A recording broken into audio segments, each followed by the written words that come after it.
Dear Tina, everybody told me I should open up to my wife about the complicated history I was carrying. So I gathered the courage and told her everything, every secret, every pain, and every regret. On our wedding day, she had already sensed that there was something weighing heavily on me. Her instinct kicked in when she noticed my demeanor. She saw that I was troubled, even though I tried to hide it.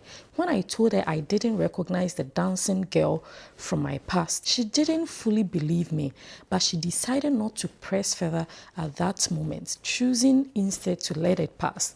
I then narrated the entire story to her, from the days when everything seemed perfect to the moment her anger issues surfaced and led us to the painful decision to end that relationship.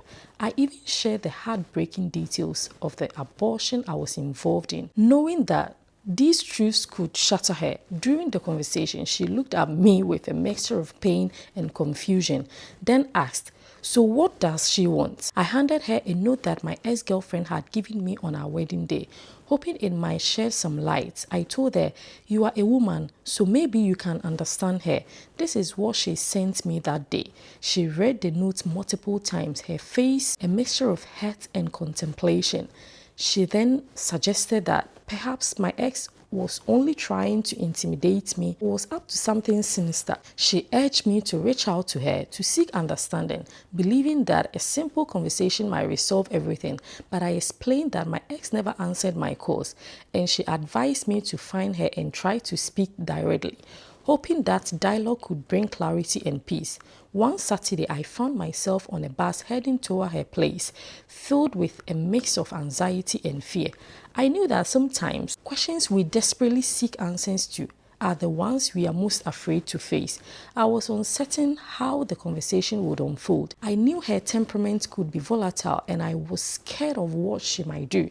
As I sat on the bus, I drifted into sleep and had a vivid dream. In it, she was all lovely-dovey when she saw me, but as soon as she recognized my face, her expression changed to one of anger, and she started walking away. I hurried after her, knowing that if she entered her house first, she might lock the door. I reached her just in time, and she confronted me with a question. "What do you want from me?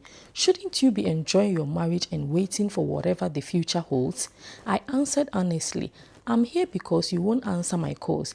We need to talk." After a prolonged argument with moments of tension, she asked, "What do you want from me? You've gotten what you always wanted, a woman without a temper.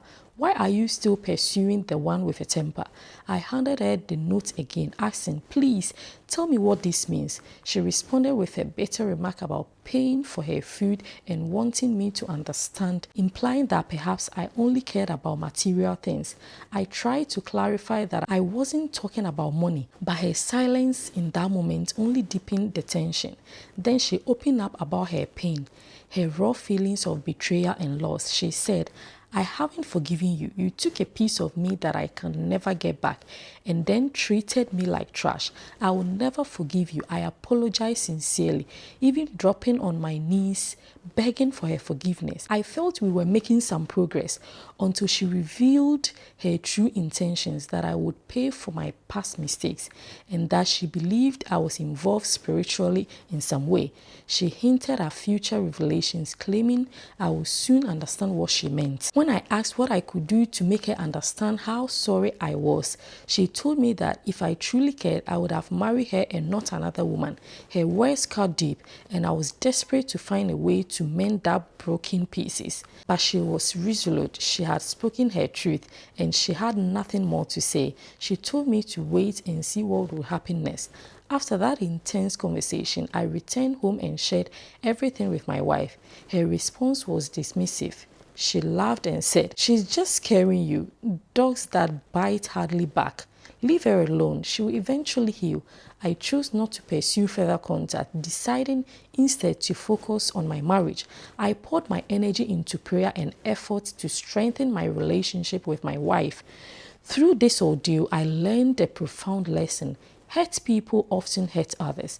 I didn't blame her for her pain, nor did I wish her harm. I only wished that she would find peace and let go of the past so she could create space for love in her future. Since that day, I haven't heard from her again. I don't know what she's doing now, but I'm grateful to say that my wife became pregnant and delivered a healthy child without struggle or stress. My wife has moved on, living her life as if nothing has happened, never mentioning her or her past in our conversation. Her words to me are simple but powerful. If you know nothing, nothing knows you. I carry that mantra daily. I know nothing, nothing knows me too. As a reminder to stay humble, patient, and forgiving. This is my story, a journey through pain, betrayal, hope, and healing. I share it here in hopes of gaining insight, advice, or simply understanding from those who listen. What should I do next? How can I truly find peace and closure? Your guidance means everything to me. Thank you.